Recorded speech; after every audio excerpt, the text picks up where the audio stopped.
हमारे सभी प्रजापति भाइयों को बाल योगी रौनक शास्त्री का प्यार भरा नमस्कार। आज बातों को आप लोग भूल गए हो, ये सिर्फ आपके लिए है। आप कौन है, क्या चीज है, आज मैं आपको बताऊंगी। किसी को मालूम है कि पहले इसी प्रजापति का नाम कुंभहार था। इस प्रजापति का नाम कुंभहार कैसे पड़ा, किसी को मालूम है? मालूम हो तो हाथ उठा दे। किसी को नहीं मालूम? मैं बताती हूँ। पहले जब प्रजापति सुबह को उठता था तो सबसे पहले धरती माँ का वंदन करता था।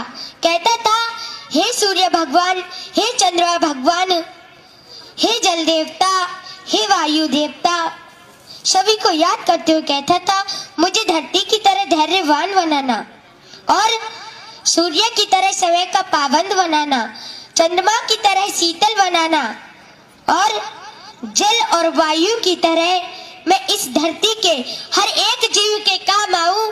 मुझे ऐसा वरदान दो, मैं सबकी प्यास बुझाऊं, मैं सबके काम आऊं। हे ईश्वर, मुझे ऐसा बनाना। पहले तो ये मांगता था, पहले ये प्रार्थना करता था, और जब भगवान ने इसे इस लायक बना दिया तो इसकी सबसे पहली गलती भगवान का ध्यान ही नहीं रहा है। अच्छा, अब किसी को मालूम है कि इस धरती पर सबसे पहले कौन आया था? सबसे पहला वैज्ञानिक कौन है? किस चीज का सबसे पहले आविष्कार हुआ था? किसी को मालूम है? सबसे पहले इस धरती पर प्रजापति ही आया था। और मेरे प्रजापति भाइयों, वही सबसे पहला वैज्ञानिक है जिसने किस चीज का आविष्कार किया? जिसने कुंभ का आविष्कार किया था, जिसे हम सब लोग घड़ा कहते हैं। कहीं कहीं पर इसे गगरी भी कहा जाता है, अलग अलग नामों से पुकारा जाता है। लेकिन जब पहली बार बना था तो इसका नाम कुंभ पड़ा था।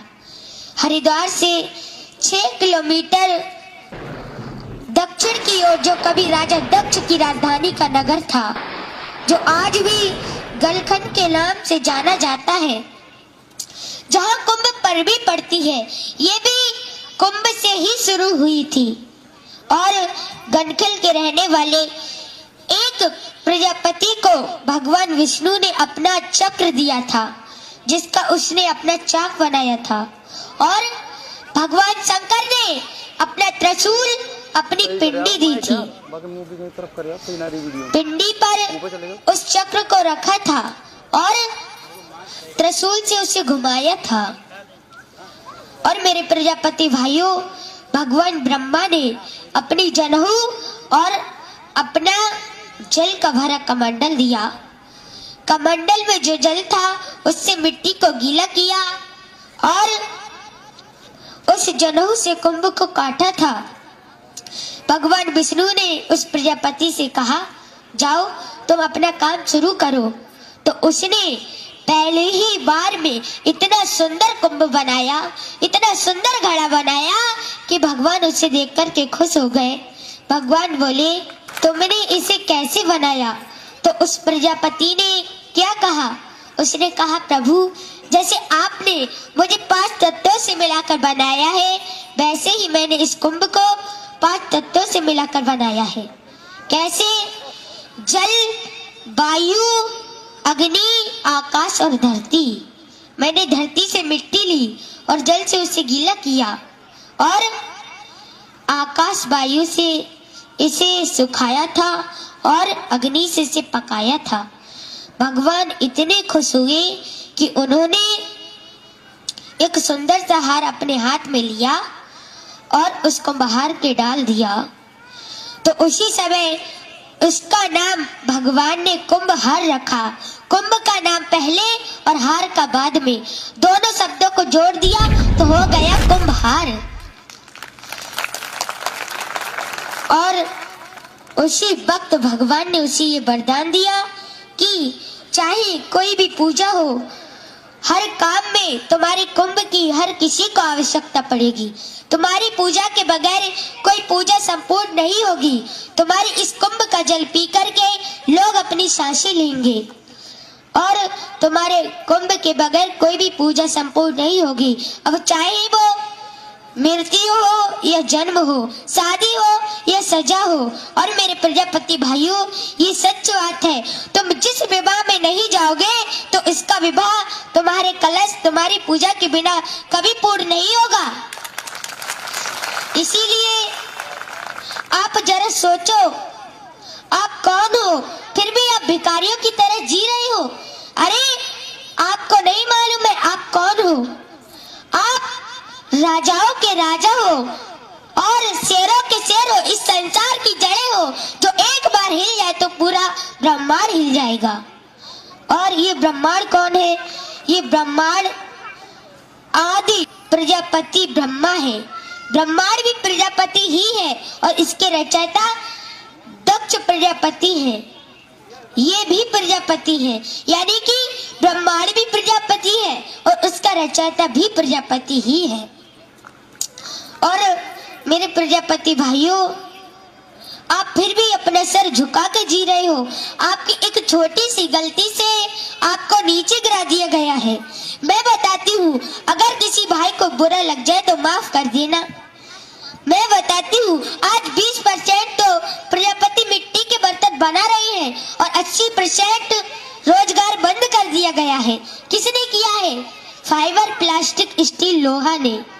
मेरे कहने का मतलब ये है कि किसी दूसरे के ऊपर निर्भय होकर मत जियो। अरे लोग तुम्हें नजरों में नीचा गिरा रहे हैं, इन्हें दिखा दो तुम कौन हो, तुम क्या हो। कैसे दिखाओगे? जब तक कोई अन्य जाति वाला तुम्हारे पास कुछ वस्तु लेने ना आए तब तक तुम उसे कुछ मत दो। और तुम्हारी जरूरत तो हर किसी को पड़ती है। कैसे? जब दीपावली का त्योहार आता है तो उस पर दियों की जरूरत पड़ती है, चिरागों की जरूरत पड़ती है और जन्म होने पर कलश की जरूरत पड़ती है, मृत्यु होने पर कलश की जरूरत पड़ती है। शादी विवाह में जब तक तुम्हारे कलश की पूजा और तुम्हारी पूजा नहीं हो जाती तब तक वो विवाह कभी संपूर्ण नहीं माना जाता। और मेरे प्रजापति भाइयों, यहाँ तक कि सरकार को भी हमारी जरूरत पड़ती है। कैसे? जो जेल में कैदी होते हैं, जो जल पीते हैं ना, वो इसी कुंभ में पीते हैं, इसी कलश में पीते हैं। इसीलिए उनको भी हमारी जरूरत पड़ती है।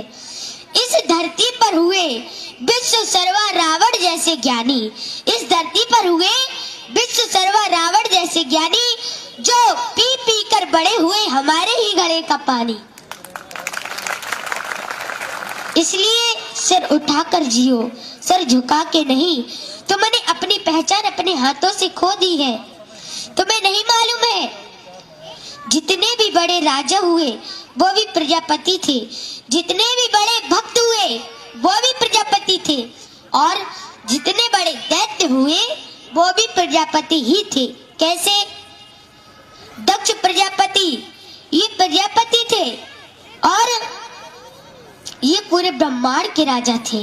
और भक्त प्रहलाद को देखो, ये भी प्रजापति थे, ये भगवान के बहुत बड़े भक्त थे। इनके नाते हुए बलि, बलि बहुत बड़े दैत्य थे लेकिन बहुत बड़े दानी भी थे। भगवान के लिए इन्होंने 3 कदमों में तीनों लोक दे दिए थे और भगवान ने स्वयं इनके दरवाजे पर पहरा दिया था। इसीलिए हमें किसी से भीख मांगने की जरूरत नहीं है, बल्कि जो हमारे दरवाजे पर ब्राह्मण आए उन्हें भीख डालने की जरूरत है। मेरे प्रजापति भाइयों, आपको नहीं मालूम है, भगवान विष्णु जो थे वो बलि के दरवाजे पर ब्राह्मण का भेष धारण कर आए थे, क्योंकि बलि उस समय यज्ञ कर रहे थे। वो हो सकता है उन्हें दान न करते, इसीलिए वो ब्राह्मण का रूप धारण कर आए थे। जब उन्होंने ब्राह्मण को अपने दरवाजे पर देखा तो भीख डालने के लिए भाग पड़े और उन्होंने 3 कदमों में तीनों लोक दे दिए थे। वो खुद तो भिखारी बन गए और ब्राह्मण के लिए राजा बना दिया। इसीलिए आज हम ब्राह्मण को दान करते करते भिखारी बन गए, वो सेठ बन गए, इसीलिए आज हम पर क्रोध करते हैं। अरे जगजननी के कारण आज हम पूज रहे हैं। हर घर में जब कोई पूजा हो, जब कोई हवन हो, तो पहली आहुति प्रजापति के लिए ही लगाई जाती है। इस आहुति के बगैर कोई यज्ञ संपूर्ण नहीं माना जाता। और इनके पुत्र है गणेश। गणेश तो हर पूजा में पूजे जाते हैं और सबसे पहले पूजे जाते हैं। अरे जागो मेरे प्रजापति भाइयों, जागो। जिन माता जगजननी को आज पूरी संसार पूज रहा है, वो भी आज प्रजापति के बेटे ही है, जो आज हमारी जननी है। अरे उस मोदी को तो सभी नमस्कार करते हैं, उस मोदी को तो सभी नमस्कार करते हैं। करना है तो उस माँ को करो धन्यवाद, जिसके आगे मोदी नित दिन झुकते हैं। और बना रहा प्रजापति संगठन तो हम फिर से मिलेंगे, बना रहा प्रजापति संगठन तो हम फिर से मिलेंगे। ऐसा ही रहा हमारा तुम्हारा साथ तो हमारे आगे अच्छे अच्छे झुकेंगे। धन्यवाद रौनक प्रजापति जी। इस बेटी पुरस्कार दिया है, वो खुद अपने आप इस बच्ची को, जो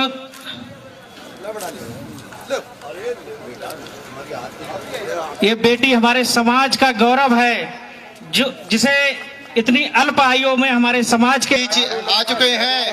राष्ट्रीय प्रजापति महासंघ की तरफ से उनका भी स्वागत है, वंदन है, अभिनंदन है।